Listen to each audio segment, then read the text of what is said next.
So I'll now go over to Assembly Member Umesh Desai. Thank you, Chair. If I can ask you, Mr. Mayor, we heard a lot about this meeting on the 19th of January, and you mentioned 2 or 3 agenda items that were discussed at the meeting. I think you talked about the Violence Reduction Unit, the Officer Uplift Program. But can you tell us more about your version of events on that day? Can you talk us through the Trilateral on this particular day? Because it has been suggested that you express confidence in the MPS and the former Commissioner's leadership. Let me just be clear. I did express confidence in our ability to reduce violent crime. When you compare when I first became mayor, the number of officers we had then, we'd gone down to less than 30,000. We didn't have a violence reduction unit. And so I said to the Home Secretary, and it's got, and I maintain this, I had full confidence in our ability to address the issues that we were there to discuss. And her letter to Sir Tom, I know Sir Tom didn't meet with her, but her letter to Sir Tom, and there's only a few lines, we've not seen the letter, in Sir Tom's report confirm my version of events.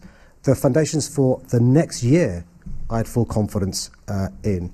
She references Police Uplift Programme, paragraph 41. That's police numbers. At that stage, we're at 33,000 from a position less than 30,000. Of course, I've got much more confidence now. She references the success of the Violence Reduction Unit, and I actually thanked the Home Secretary for the £7 million. And I said, this shows the difference funding can make. The country's first violence reduction unit. We learn the lessons from Scotland. And she also references in the 2 lines which Sir Tom's given in his report, engagement with health and education partners. I made the point, we're working better than ever before with our partners on the PRU and the Partnership Reference Group. That was the context of the confidence in our plans going forward to address these issues. And what some have sought to do is to cherry pick that into some idea. I gave full confidence to the Commissioner, and that's contradicted because just 2 or 3 months previously, on the 1st of October, I'd used the phrase to the Commissioner, even Sir Tom accepts, last chance saloon for you. Even Sir Tom accepts, I'd spoken to the Home Secretary before this meeting, saying my confidence had been shaken. So what some are seeking to do is to pick out from this meeting an interpretation that isn't borne out by the facts. Thank you, Mr. So my second question, I think in some ways you already answered this question in response to questions from Assemblymember Pigeon, but I still got to put this to you. And if there's anything more you wish to say, why did your thought processes between the January 19th meeting and the 10th of February change? Can you explain to Londoners what actually changed? Well, so in relation to my confidence overall in the ability of the Commissioner to address the series of scandals that had happened before the 10th of September with the extension, and before that meeting in January, there'd then been additional events post that meeting on the 19th of January. By the way, my interpretation of that meeting is not the same as Sir Tom's, mine's where the Home Secretary is, in relation to just those 3 issues have I got confidence in. We're not discussing trust and confidence. And Sir Tom says the omission of trust and confidence from the Home Secretary's letter can be inferred from that, his version of events. What happened after that meeting was, in the words of the minutes, the straw that broke the camel's back. And that's Operation Houghton. The police were well aware of the details of this. I became aware on the 27th of January. By the way, although game-changing in relation to the straw that broke the camel's back, it was still possible for the Commissioner. It was still possible for the Commissioner to persuade me that she had a plan to address these issues, and she had a plan to win back the trust and confidence. And proof of that is you compare and contrast the actions of Dame Cressida Dick, the finest police officer in a generation, to Sir Mark Rowley in relation to how he's approached these very same issues over the last few weeks. So, as far as I'm concerned, the all-important issue for Londoners out there is trust and confidence in the police service. So, Mr. Mayor, what assessment have you made of the former and current commissioners, respectively, when it comes to restoring trust and confidence? And this goes to looking the core. To the future. This goes to the core of policing. Yeah. Because the current commissioner uses language like higher standards, more trust, equals less crime. He believes that the police service should be an anti-racist organisation, which is very different from an organisation that, quote-unquote, has a zero tolerance towards racism.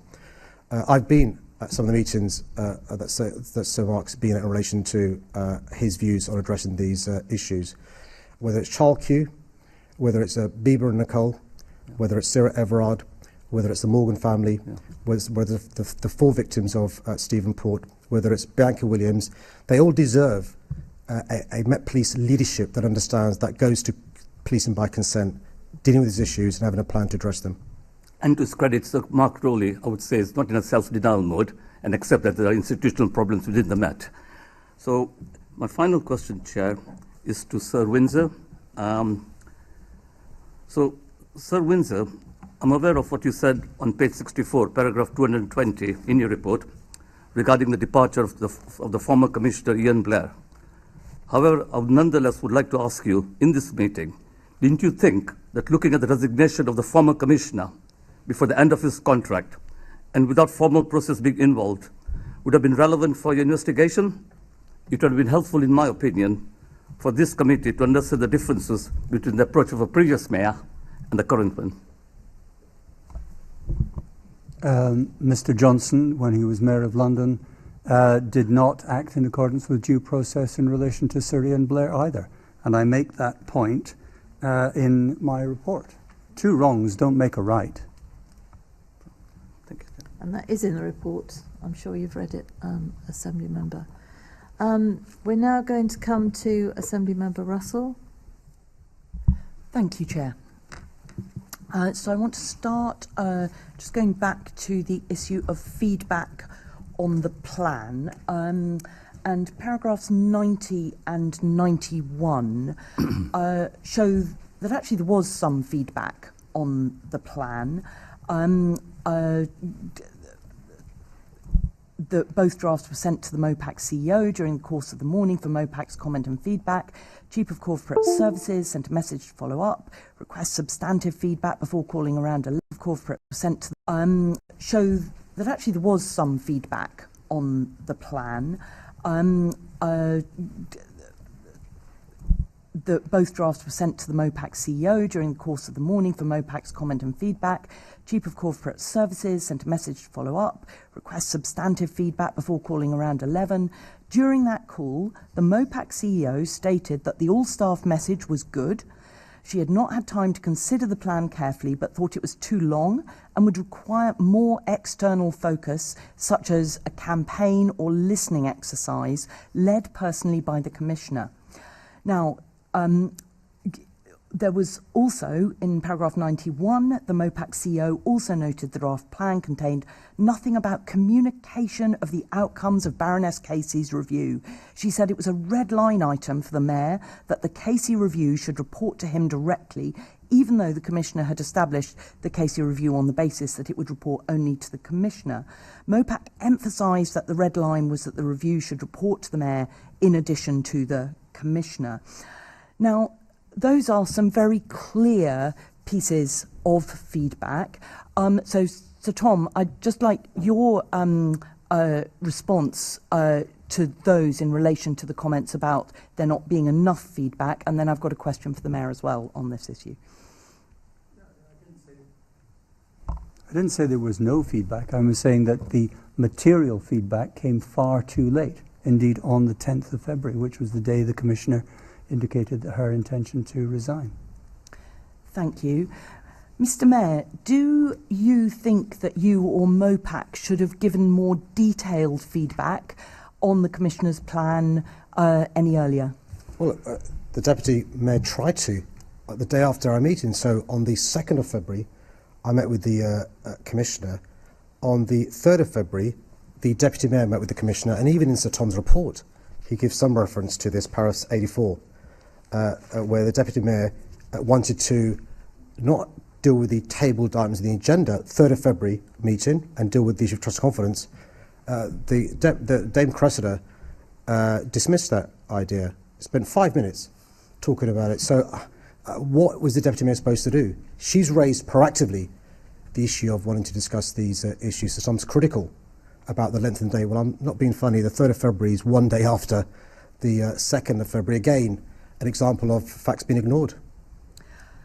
You've raised exactly the paragraph that I was going to go to next, which is paragraph 84. And absolutely, the Commissioner said there'd been a request that the focus for the meeting should be on trust and confidence, and the Commissioner responded by saying the discussion on trust and confidence should only take 5 minutes.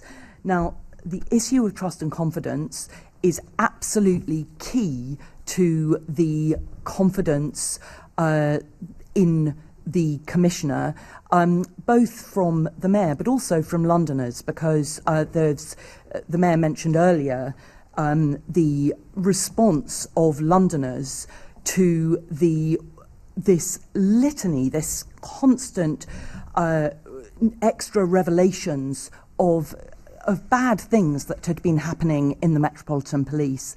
And that issue of the confidence of Londoners was absolutely critical to all of these events that were going on. So, Sir Tom, do you think that it was appropriate to spend just 5 minutes of that meeting on trust on looking at trust and confidence? I think that the engagement that the Met were having with MOPAC on all these sorts of things was extensive.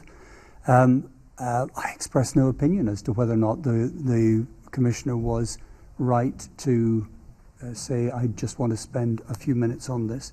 The Mayor, I think, implied that this was part of feedback on the plan.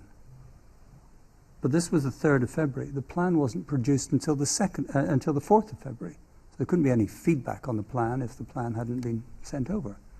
So I think there's a little bit of mixing up there. Or was it, because, yes, I read it as it was part of an engagement process on the plan.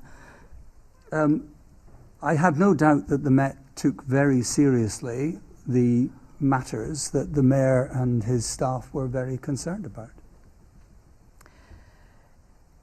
Do you think that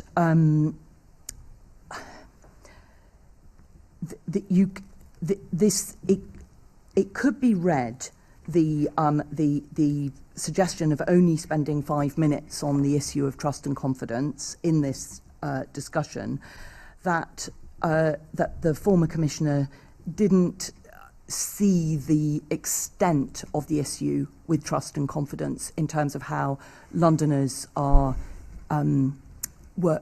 reacting to the events as they played out. Do you have any comment on that, Sir Tom? Yes, my answer to your question is no. I don't think there was any blindness on the part of the Commissioner, the then Commissioner, or the senior officers of the Met in relation to the seriousness of these things. That is why they had produced so many action plans, the Stride Plan and others, to deal with the concerns which they shared in relation to the Mayor's agenda in terms of rooting out misogyny, homophobia, racism, and all the other things that were found.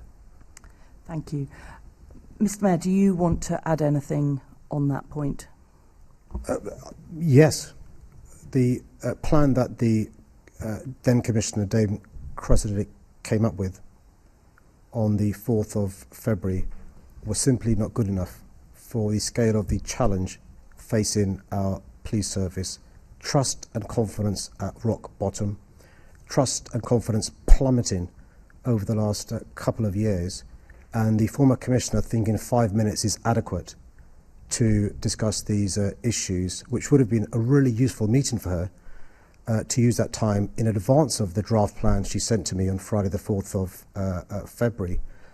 And the Commissioner was aware by as late as the 10th of February that I didn't think that the version on the 4th of February was adequate. But she chose not to come to that meeting and discuss the draft plan with me and work towards it, improving it. I think you can't solve a problem unless you accept there's a problem. And I'll give you the difference, an example of the difference between a, inverted commas, zero tolerance towards racism which Sir Tom praised in aid for the Met Police Service previously being an anti-racist organisation, and an organisation actually being an anti-racist organisation. An organisation that has zero tolerance towards racism responds to a complaint about racism by dealing with it individually. It could be discipline, it could be performance. An organisation that is anti-racist, when it comes to its policies, is proactive and makes sure the whole organisation has at its core the importance of weeding out racism. Child Q should not be happening. The response to it could be a zero tolerance towards racism, but the policy of strip searching children and black children in a certain way wouldn't happen in an organisation that's properly anti-racist. The gangs matrix, yes, a useful tool. A zero tolerance, inverted commas, towards racism responds to concerns raised. An anti-racist organisation deals with their core. I'll give you another example. And by the way, the reason why it's important is Sir Tom concludes, because the Met Police Service under Dame Cressida was saying we're zero tolerance, it therefore already was anti-racist. The